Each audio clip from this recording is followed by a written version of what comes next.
Welcome to Minecraft Crypts. Today, we have the pleasure of meeting Mr.Baron and his friend Phasgon as they give us a tour of their intricate and towering base. Enjoy! This is a build that was based on complete and total boredom and simply wanting to build something that went from the top of Minecraft all the way down to the bedrock. So the idea of just making a magic tower that looks kind of fun came to mind. And I'm not one of those people that loves to do a symmetric build, but I tried. So let's get to this interesting build that I did. If you'll notice, most of my decor tries to make it look like a place of magic and or danger, perhaps. However, the ground floor is still always under construction.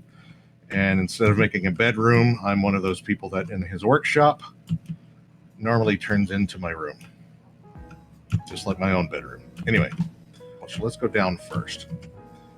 The point to this build was just to have fun.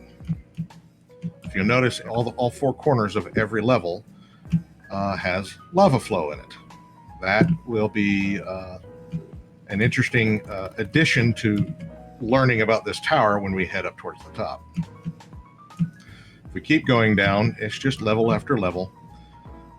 Mostly the same thing, just going for the same ambiance. The original intention was to allow people to move in to specific levels and kind of add a little bit, make something home, but I've not gotten around to actually accomplishing that yet.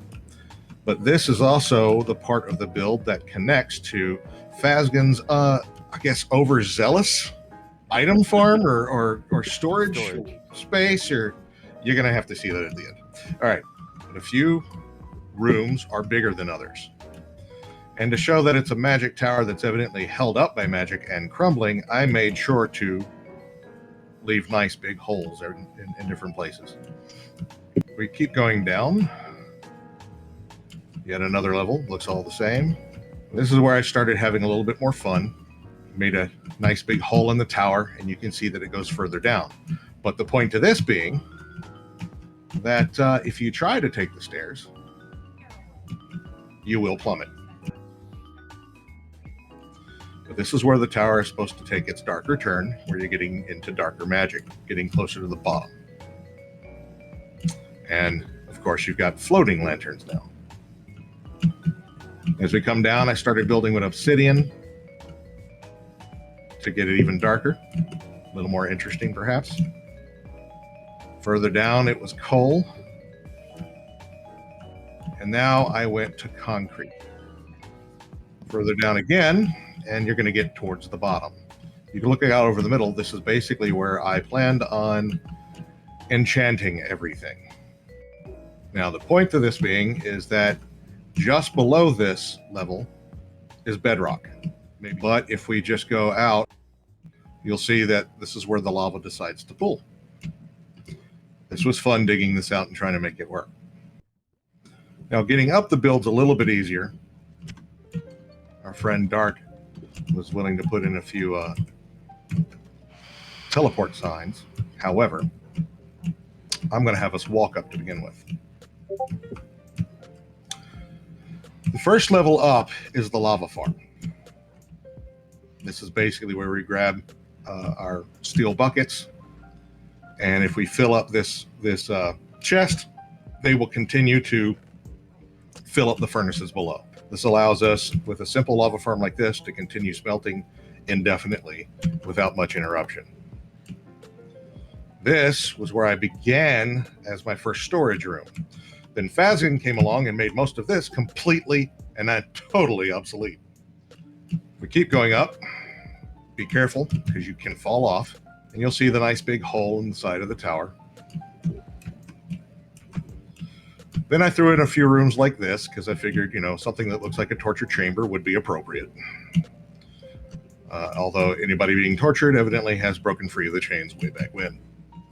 And of course, I've decided to cut more holes into the structure, make it look more crumbled up. But we're about at the top of the initial build. As we come up, there's even a stairway to get up the last little bit. But this will not give you access to the tower that's floating above it. You actually have to come back down a level, and the best way to achieve it at this point is either flying or this elevator up. Now with this elevator up, you get to see that this is part of the magic tower that's supposed to be starting to go towards, I don't know, the lighter side of magic. A little bit of bronze to help it look like it's starting to change. As you go further up the build, more and more bronze. And then again, more. Further up, the stairway is a little bit more difficult. And you get to the top of this part of the build.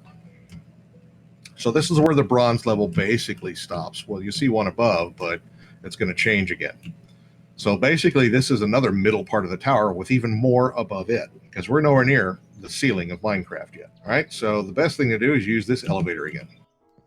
This level, I decided to get interesting, trying to find a lighter color, and I just went with glazed terracotta. If you come further up, you'll see it's trying to go to solid gold, and then finally to white quartz bricks.